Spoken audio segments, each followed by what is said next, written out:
एक ऐसा सितारा जो आसमान की बुलंदियों को छूने की काबिलियत रखता है, लेकिन अभी वो ज़मीन पे है। क्या ये सही टाइम है उस सितारे को पकड़ने का? क्योंकि अगर एक बार सितारा आसमान में निकल गया तो फिर पकड़ना मुश्किल हो जाता है।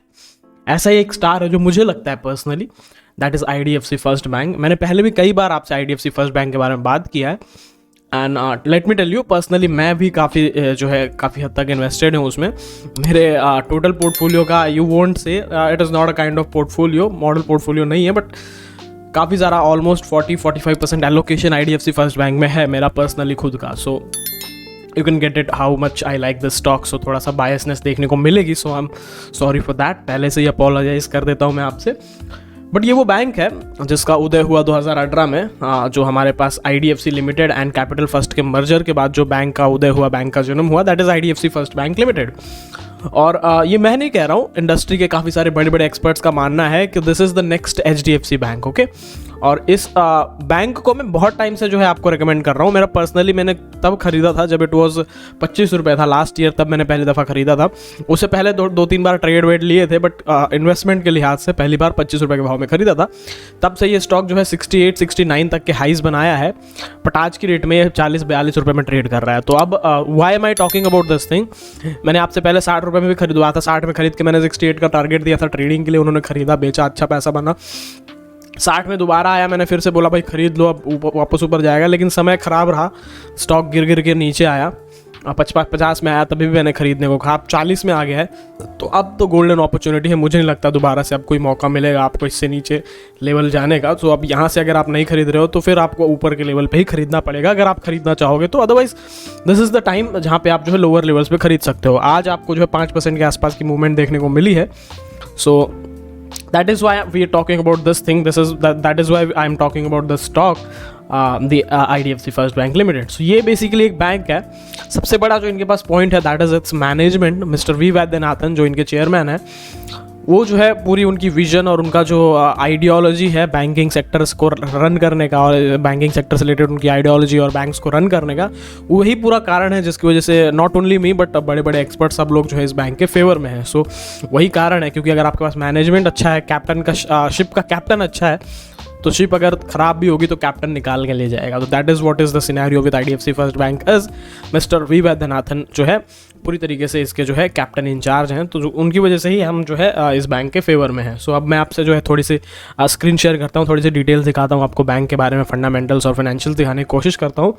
सो अगर आप यहाँ पर ध्यान देंगे तो बैंक की जो this is shareholding pattern, let me go about या।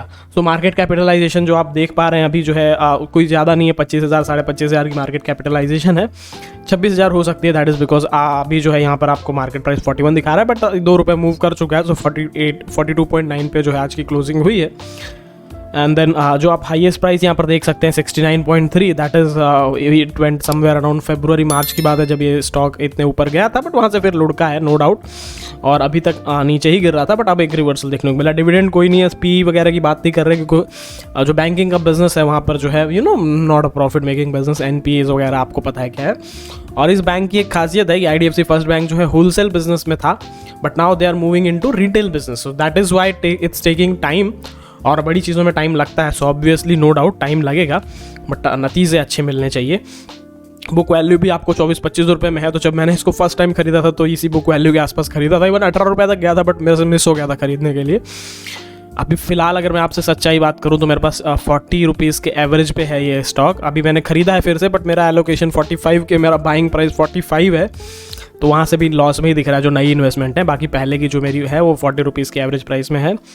रिटर्न ऑन कैपिटल और रिटर्न ऑन इक्विटी भी उतनी कोई खास नहीं है, द रीज़न बीइंग कि बैंकिंग का बिजनेस ही थोड़ा अलग है। ओके, और फेस वैल्यू 10 रुपये है। तो आने वाले टाइम पे टाइम लगेगा, बट आने वाले टाइम पे ज़रूर जब ये कंपनी प्रॉफिट में आएगी, बैंक प्रॉफिट में आएगा, तो आपको जो है स्प्लिट ज़रूर देखने को मिलेगा। तो वो एक फ़ायदा आपको आने वाले समय में ज़रूर मिलेगा। तो अब जिनके पास उतना टाइम है, जिनकी विज़न उतनी लंबी है, वो जो है ज़रूर टिक सकते हैं। आप इसका ग्राफ देखिए एक बार, एक यहाँ तक जो है एक ग्रोथ था, फिर वहाँ से डिक्लाइन होने को देखने को मिले है। यहाँ से देखिए एक डिक्लाइन आई है, एक अपसाइड मूवमेंट ज़रूर मिला था, बट फिर वहाँ से एक लोअर लेवल की, लोअर साइड की ही मूवमेंट देखने को मिली है। बट अभी फिलहाल एक रिवर्सल देखने को मिल रही है, that is why I am talking about this bank. Pros भी आपको कोई खास दिखाएंगे नहीं, ये वेबसाइट कौन सी दिखाएंगे, but these are the cons जिनको आप इग्नोर कर सकते हो। बड़े जो है यू नो आप रीज़न जानने की कोशिश करोगे तो आप समझ जाओगे कि what's the problem with this thing. अब बैंकिंग सेक्टर में बड़े बड़े दिग्गज हैं तो उनसे कंपेयर करके कोई मतलब नहीं है, छोटा सा बैंक है, अभी जो है उदय हुआ है, धीरे धीरे मूव कर रहा है, टाइम लगेगा, 5-10 साल में जो है एस्टैब्लिश होने की पोटेंशियल रखता है ये बैंक, बड़े लेवल पे आने की पोटेंशियल रखता है। ओके, अब यहाँ पर जो आपके इसके क्वार्टरली जो रिजल्ट्स हैं, क्वार्टरली फाइनेंशियल्स है, वहाँ पर एक चीज़ अगर आप देखोगे तो यहाँ से देखिए एक निगेटिव है बट एक डिक्लाइन देखने को मिला है।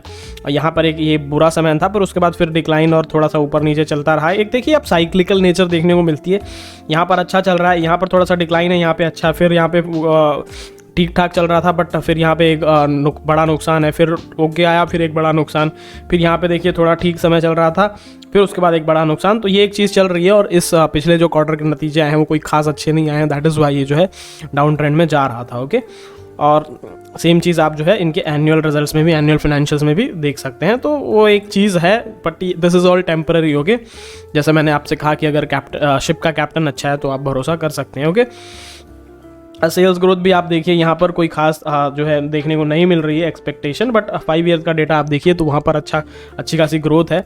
प्रॉफिट ग्रोथ भी आप देखिए तो प्रॉफिट है ही नहीं, तो इसलिए नेगेटिव दिख रहा है, बट सेल्स ग्रोथ से आप अंदाज़ा लगा सकते हैं कि कितना पोटेंशियल रखती है। साथ ही साथ आप जो है इनके शेयर प्राइस में भी देख सकते हैं मूवमेंट। 3 ईयर्स में कोई खास नहीं है बट लास्ट 1 ईयर में थोड़ा अच्छा मूवमेंट आई है, बट ट्रस्ट मी मैंने काफ़ी मुनाफा कमाया, बट आज की डेट में प्राइस डाउन है इसलिए जो है रिजल्ट नेगेटिव दिख रहा है, बट कुछ समय पहले तक ये काफ़ी अच्छा दे रहा था। ओके, रिटर्न ऑन इक्विटी तो we are not talking about that. Okay, so ये फाइनेंशियल्स हैं, इनको आप देखते टाइम एक नज़रिया रखें। आप बोरोइंग्स में देखेंगे तो एक बड़ा अमाउंट देखने को मिलता है, बट आपको एक बात समझनी होगी कि this is more of banking का जो बिजनेस है बहुत ज़्यादा कैपिटल की ज़रूरत होती है, तो ये चीज़ तो ज़रूरी है कि भाई कैप बोरोइंग्स तो होंगी ही होंगी, बिना बोरोइंग्स के काफ़ी मुश्किल है बिजनेस रन कर पाना। प्रमोटर होल्डिंग आप देखेंगे तो यहाँ पर जो है थोड़ा सा आपको डिक्लाइन ज़रूर देखने को मिलेगा, but this is not some major decline. Okay, this is 40% आप देखिए इंटैक्ट है, 1-2% का इतना थोड़ा बहुत प्लेजिंग वेजिंग चल जाती है। अब इसमें गवर्नमेंट की भी होल्डिंग है तो इस चीज़ को भी आप कंसिडर कर सकते हैं। अब अगर मैं आपसे इंस्टीट्यूशनल इन्वेस्टर्स की बात करूं तो जो मेजर इंस्टीट्यूशनल्स हैं FIIs में, तो आप देख सकते हैं यहाँ पर गवर्नमेंट ऑफ सिंगापुर का काफ़ी हद तक एक पोर्शन देखने को मिलता है, एक एलोकेशन देखने को मिलता है, और ये कॉमन से कुछ इंस्टीट्यूशन है। इंडिया में देखिए आपको यहाँ पर जो है ICICI prudential life insurance, life insurance company, और बजाज एलियंस का जो है काफ़ी सारा, बजाज एलियंस और HDFC लाइफ, इन सब का जो है आपको आदित्य बिरला ग्रुप, जो मेजर प्राइवेट सेक्टर के इन्वेस्टर्स हैं उनका जो है काफ़ी हद तक एक एलोकेशन देखने को मिल रहा है यहाँ पर। Okay, so that is the thing about these are the financials of IDFC first bank. But let me show you one more thing. आपको मैं इनका चार्ट दिखाता हूँ। चार्ट देख के अभी ट्रेडर्स को थोड़ा अच्छा नहीं लगेगा, ये जो मार्केट में एक्टिव है उनको अच्छा नहीं लगेगा, बट जो पैसिव इन्वेस्टर्स हैं, जो फंडामेंटली जो अच्छे बिजनेस की तलाश में, अच्छी कंपनीज, जो मल्टीबैगर्स कंपनीज की तलाश में है, उनके लिए ये टाइमिंग अच्छी हो सकती है। क्योंकि आप इनका चार्ट देखिए एक बार, अगर आप इसका चार्ट देखते हैं तो मैं आपको एक चीज़ बताऊंगा, शायद आप यकीन करें ना करें, बट आप मेरे चैनल का जो है प्रीवियस डेटा रिकॉर्ड उठा के देख लीजिए। मैंने आपको ये स्टॉक तब खरीदने को कहा था जब यहाँ पर चल रहा था, फिर यहाँ तक का मूवमेंट देखने को मिला, फिर उसके बाद गिरा ये, जब ये गिर रहा था तब भी मैंने आपसे खरीदने के लिए कहा। मैंने कभी आपसे कहा नहीं कि IDFC फर्स्ट बैंक आप बेचिए, गिरा तब भी खरीदने को कहा, फिर यहाँ से लोअर लेवल आया, यहाँ पे भी खरीदने को कहा था, मैंने कहा था फिर से 70 जाएगा, लेकिन 70 गया नहीं।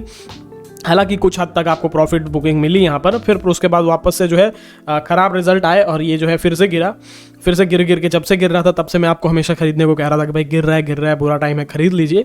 और अब फाइनली ये जो यहाँ से एक रिवर्सल देखने को मिल रहा है, तो अब एक यहाँ से अगर ऊपर साइड में देखने को मिलता है, देखो अगर आपको ट्रेडिंग करनी है तो थोड़ा सा रुकना चाहिए, आपको 2-3 ग्रीन कैंडल बनने दीजिए डेली बेसिस में। बट जो इन्वेस्टर्स हैं उनको लोअर लेवल में मिल रहा है 42-43 में, तो खरीद लीजिए। अगर यहाँ से अगर 50 भी जाता है तो भी आप जो है 20% का प्रॉफिट बनाएंगे, तो नॉट बैड। पर मैं आपसे कहता हूँ कि आप यहाँ से खरीदिए, अभी थोड़ा टेम्पररीली बुरा टाइम है, पर जब जैसे ही कंपनी के फाइनेंशियल ग्रोथ अच्छी कुछ देखने को मिलेगी, ये जो है स्टॉक आपको वापस से यहीं 65-70 वाले हाइस पे देखने को मिलेगा। और मैं पर्सनली खुद मैंने अपना एलोकेशन और बढ़ाया है उल्टा इस गिरावट में एग्जिट करने की बजाय, वरना मुझे एग्जिट करना होता तो मैं 70 में भी कर लेता। आप देखिए 25 का स्टॉक खरीदा हुआ है, अगर 70 में बिक रहा है, 3 गुना मुनाफा है, 180% के आसपास का प्रॉफिट है, क्यों नहीं एग्जिट करता। लेकिन मैंने यहाँ पे एग्जिट नहीं किया, वो गिर के 40 पे आया, और 40 पे आने के बाद मैंने अपना 45 आया था, तभी मुझे लगा था कि भाई हो गया, 45 पे ही मैंने एलोकेशन बढ़ाया था, लेकिन उसके बाद फिर और नीचे आया। तो अब थोड़ी सी इन्वेस्टर्स को थोड़ा सा पेशेंस और थोड़ा सा टाइम देखना पड़ता है, अपनी कंपनी पे भरोसा दिखाना चाहिए। सो अब ये कंपनी है, अगर आपने किसी कंपनी पे एलोकेशन किया, आपको कंपनी अच्छी लग रही है, आपने एलोकेशन करते टाइम आपका इंटेंशन क्या था, आप अपने रिसर्च बराबर की है, तो आप एलोकेट कर सकते हो अच्छी खासी अमाउंट। सो ये वो कंपनी है जिसमें जो है आप लॉन्ग रन के हिसाब से एक अच्छा खासा एलोकेशन लेकर के चल सकते हो। टाइम देना पड़ेगा, हाँ ये कंपनी है, पोटेंशियल है इसमें काफ़ी हद तक ऊपर जाने के, मल्टीबैगर स्टॉक बनने के, पर टाइम आपको देना पड़ेगा, ठीक है। सो 2-4 साल, 5 साल, 10 साल की जिनके पास विजन है, व्यू है, ठीक है। चलिए, and this is the stock जिस पे आप SIP भी कर सकते हैं। नॉट सेइंग कि आप अपना पूरा एलोकेशन कर दीजिए, डिपेंडिंग अपॉन आपका रिस्क एपेटाइट कितना है, कितना फंड आप एलोकेट कर सकते हो, थोड़ा सा रिस्क आप ले लीजिए। मैं बोलूँगा 4-5-10% आप अपने पोर्टफोलियो का एलोकेट कर सकते हैं इस कंपनी पे। That is it in the video. I hope आपको थोड़ा बहुत इन्फॉर्मेटिव, थोड़ा सा ज्ञान मिला हो। अगर कुछ अच्छा लगा है तो प्लीज़ वीडियो को लाइक करते हुए जाइएगा, and you can share this video and join our mission to make India financially more literate. तो लिटरेसी के मिशन को बढ़ाने में आप वीडियो को शेयर कर सकते हैं। बाकी thanks lot for watching, channel को सब्सक्राइब कर लीजिए अगर आप पहली बार आए हो। धन्यवाद, मिलते हैं अगली वीडियो में। Till then have a good time.